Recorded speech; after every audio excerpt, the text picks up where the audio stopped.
For this project, we were asked to calculate the total cost of ownership for 10 different Fastenal SKUs. We were given a domestic supplier and an international supplier for each.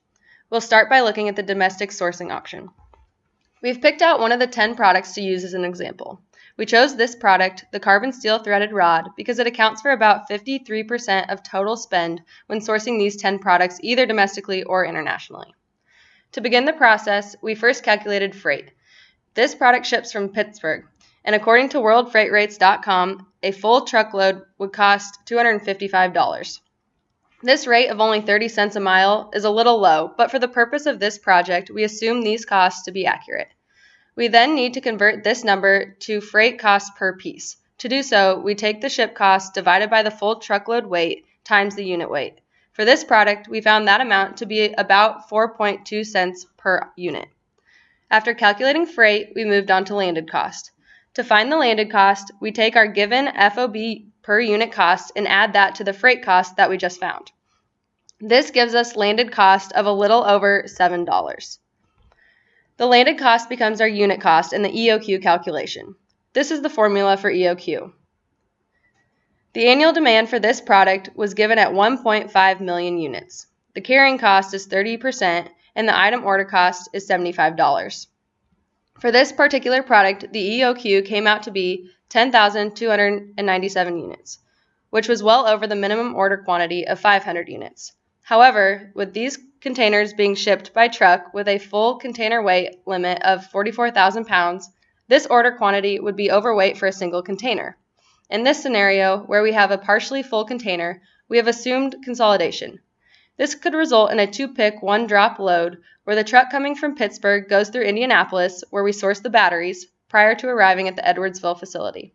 This is similar to other routes, such as the load from San Diego, where we source the brass lock nuts going through Denver to pick up a pallet racking upright support in order to best utilize inbound shipments. Next, we followed these 3 steps for all 10 SKUs and calculated the EOQs. We then used these quantities to calculate the total cost of ownership. This is the formula for cost of ownership, where the quantity is the EOQ for each product. The sum of all 10 TCOs is $20,200,000 if we were to only source domestically. Similar steps were taken to calculate this amount for international sourcing. Again, let's look at the carbon steel threaded rod. We found the freight in similar fashion. However, we must account for the ocean freight and rail freight. We assume that the shipping costs from the inland manufacturing site in Shanghai to the port were included in that shipping cost, as well as the drayage from the rail hub in Kansas City to the Fastenal facility in Edwardsville. This total shipping cost of $2,121 was then converted to a freight cost per piece, as we explained before. Using this cost, we calculated the total landed cost like earlier. However, there are some extra steps to take when sourcing internationally. First, we had to determine the harmonized tariff schedule code for each product. We approached this by finding the products on Fastenal.com that had similar weights and product names. By finding our items on your website, we were able to have a detailed description for the harmonized tariff schedule, as well as an insight for how much these products sell for. For the steel rod, we found this code signifying there is not currently any duty cost. All imported products were subject to the given tariff rate of 0.335% on each product. The equation of landed cost now changes to this. Landed cost for this product came out to be a little over $4.04 per unit. In the same way as the domestic calculation, we use the landed cost as our unit cost when calculating the EOQ. We completed this for each of the 10 SKUs, getting these numbers. One thing that came into play when sourcing internationally was the MOQs that were given to us. As you can see, by placing the EOQs next to the MOQs, there were 3 products where this was an issue. Using the EOQs, and in some cases the MOQs, we found that the total cost of ownership of the 10 SKUs coming up with a total of about $11.6 million.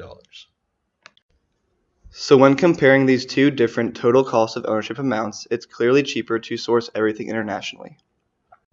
We wanted to get a better idea of what exactly is driving this large TCO discrepancy, considering we are shipping these items 7,000 miles rather than 800 miles. We conducted a cost analysis finding what percent of total cost of ownership is due to product cost, freight, carrying cost, order cost, and where tariffs and duties will be charged. We found that on average, 95% of total costs are attributed to unit cost, and the other 5% are all the other costs. So even though it costs less to source all 10 SKUs internationally, we decided the best option for Fastenal would be to source 2 of the SKUs domestically. These 2 products are the end mill and the lithium-ion battery. We decided that the cost savings of sourcing these products internationally was not worth the hassle and the risk.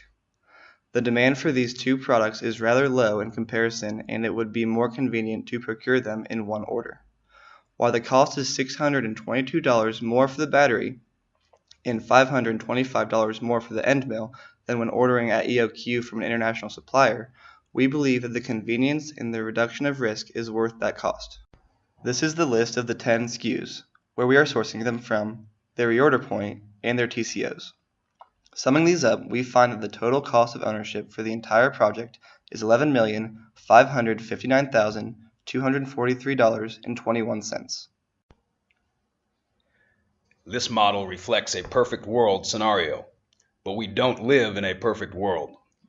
Recently, China has revalued the yuan against the dollar, increasing the costs for all products leaving the port of Shanghai by 20% over the course of the last week. What impact does this have on our sourcing decisions? Strangely, not much. Analyzing these figures, we discovered that a 20% increase doesn't change the landed cost by enough to change sourcing decisions on most of the products. In fact, only one product would be sourced domestically based on our EOQ and TCO calculations. The product that we used in our previous examples, the threaded rod, is still 38% cheaper when sourced internationally. However, the risk of currency fluctuation needs to be closely and continuously monitored in order to predict trends and reduce risk. Thanks for watching.